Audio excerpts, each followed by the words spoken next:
Duhovna misel.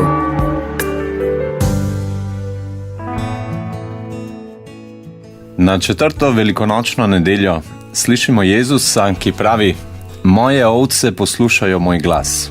Jaz jih poznam in hodijo za menoj. Dajem jim večno življenje. Nikoli se ne bodo pogubile in nihče jih ne bo iztrgal iz moje roke. Moj oče, ki mi jih je dal, je večji od vseh in nihče jih ne more iztrgati iz očetove roke. Jaz in oče sva eno. Bratje in sestre, kdo od vas želi biti ovca? Jezus začne pa danes ravno s temi besedami: Moje ovce poslušajo moj glas. Danes živimo v kulturi, kjer je ovca nekako slabšalnega prizvoka. In Satan recimo nikoli ne bo zapeljeval nekoga s temi besedami, da bo njegova ovca, ampak kaj drugega. Spomnimo se samo na začetku postnega časa, pred velikonočnem 40-dnevju, kako skuša Jezusa, samemu Božjemu sinu, obljublja kraljestva, pol pa doda: če se mi pokloniš. Ne reče Jezusu: ajde, če boš moja ovca, pol ti dam to pa to, Jezus pa drugače začne. Jezus jasno izhaja iz tega, da je on pastir in pravi: moje ovce poslušajo moj glas. In zato ni vprašanje danes, a sem ovca. Vprašanje je samo, čigava ovca sem, čigav glas poslušam. Moje ovce poslušajo moj glas, pravi Jezus. Jaz jih poznam. V teh besedah lahko pomislimo na škofa Avguština iz 4. stoletja, ki pravi: bolj me poznaš, kot poznam samega sebe. To zapiše v izpovedih, v molitveni obliki preverja svoje življenje Avguštin. Jezusove besede: jaz jih poznam in hodijo za menoj, morajo odmevati tudi v mojem življenju. Moram se zamisliti ob teh Jezusovih besedah, ko pravi, da me pozna. Pomislimo na grško filozofijo in filozofe, ki so hrepeneli po tem, da bi spoznali resnico. Izhodiščno spoznanje je pa tisto, ki sledi vodilu v svetišču v Delfijih, ki v latinščini se glasi nosce te ipsum, se pravi spoznaj samega sebe. In lahko rečemo, da živimo v kulturi, ki se slabo pozna. Judovska kultura je kultura, ki pozna svoje korenine. Otroci znajo našteti ne samo dedke, pradedke, prapradedke, ampak gredo daleč nazaj v zgodovino lastnih korenin. Danes moramo plačati podjetjem, ki se s tem ukvarjajo, da nam oblikujejo družinska drevesa. Ne poznamo se. In posebej spodbudne in tolažljive so te Jezusove besede: moje ovce poslušajo moj glas, jaz jih poznam. In začetek spoznavanja samega sebe je začetek premišljevanja teh Jezusovih besed. Jezus me pozna. Če želim spoznati samega sebe, moram priti k Jezusu. In Jezus pravi: moje ovce hodijo za menoj. Šele v hoji za Jezusom začenjam spoznavati samega sebe. Kaj pa imamo od tega? Jezus pravi: svojim ovcam dajem večno življenje. Noben pastir ne obljublja svojim ovcam večnega življenja. Za nekaj časa jih pita, pol pa jih proda ali pa zakolje za lastno hrano, lastni zaslužek. Jezus je pa drugačen pastir. Pravi: dajem jim večno življenje. Nikoli se ne bodo pogubile in nihče jih ne bo iztrgal iz moje roke. Tukaj je pod pogubljenje mišljeno večno življenje v ločenosti od ljubezni Boga Očeta, se pravi pekel. In Jezus tukaj zatrjuje: moje ovce se ne bodo nikoli pogubile in nihče jih ne bo iztrgal iz moje roke. Zakaj pa? Ponavadi starši otroku uspejo iztrgati nekaj nevarnega, kar drži v rokah, ali pa kakšno igračo, ali pa karkoli drugega, zaradi tega, ker so močnejši od njega.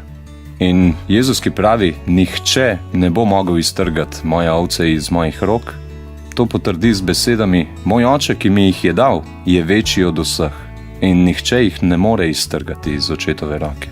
In potem zaključi: jaz in oče sva eno. To Jezus pove. In ko rečemo o jeruzalemskem templju, je tako, kot bi povedali v šoli. Pri telovadbi na igrišču je nekdo še vedno v šoli, čeprav ni pod streho. In tako je izgledal tudi jeruzalemski tempelj. Imel je zelo malo pokritega območja. Večji del je bil nepokrit. In Jezus je to govoril v jeruzalemskem templju na dvorišču in poslušale so ga množice. In takoj po teh besedah so ga judovski voditelji napadli, da se dela enakega Bogu. In upravičeno, ker prav so razumeli Jezusove besede. V drugem berilu Jezusov apostol Janez ima videnje velike množice, veliko večje, kot je poslušala Jezusa tisti dan v jeruzalemskem templju. In pravi za to množico, da je nihče ne bi mogel prešteti. Iz vseh narodov, rodov, ljudstev in jezikov. Vidimo, da nebesa niso negacija narodnosti. Boga ne ogroža narodnost, ne ogrožajo različne etnične pripadnosti in korenine. Nacionalnost ni nekaj slabega v Božjih očeh. Vsi narodi so stali pred prestolom in na prestolu je bilo jagnje. In vsi ti narodi so bili ogrnjeni v bela oblačila. Pomislimo na bela oblačila, ki jih prejmejo novokrščanci. Vsi ti narodi so v rokah držali palmove veje. Pomislimo na cvetno nedeljo v predvelikonočnem 40-dnevju. In nekaj zanimivega apostol Janez pravi, da je zvedel, kdo so ti narodi. Rečeno mu je bilo, da so to tisti, ki so prišli iz velike stiske in so oprali svoja oblačila ter jih pobelili z jagnjetovo krvjo. Pomislimo posebej vse gospodinje, kako lahko je sprati krvave madeže z oblačil. Tukaj pa apostol Janez ve, da so to tisti, ki imajo pobeljena oblačila z jagnjetovo krvjo.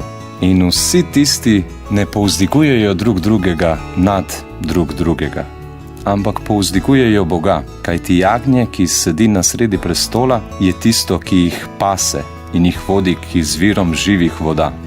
In Bog bo obrisal vse solze z njihovih oči.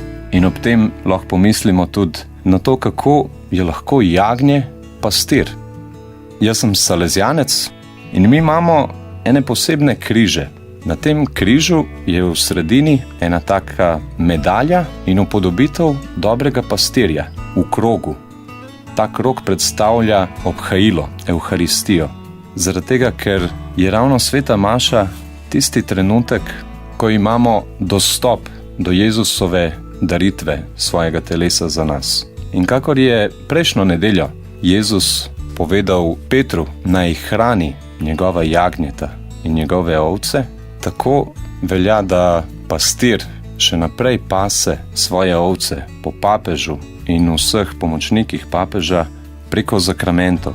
Posebej zakramenta sprave oziroma spovedi Bog obriše vse solze z naših oči.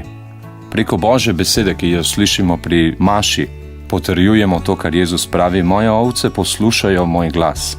In preko hrane za večno življenje prejemamo to, kar nam Jezus obljublja, in to s tem namenom, da bi postali eno z njim in očetom, kakor sta v Svetem Duhu od vekomaj oče in sin eno.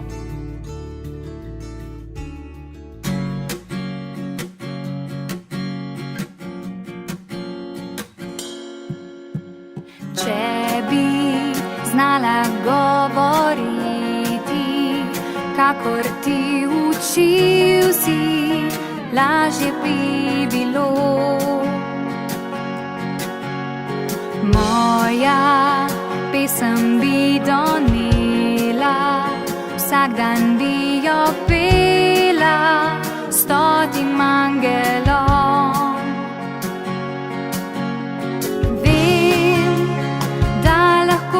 Prisluhneš zdaj in vem, ni poti več nazaj. Naj oznanja zemlja in naj govori nebo, slavo Bogu peti je lepo. O, kako preprosto je ljubiti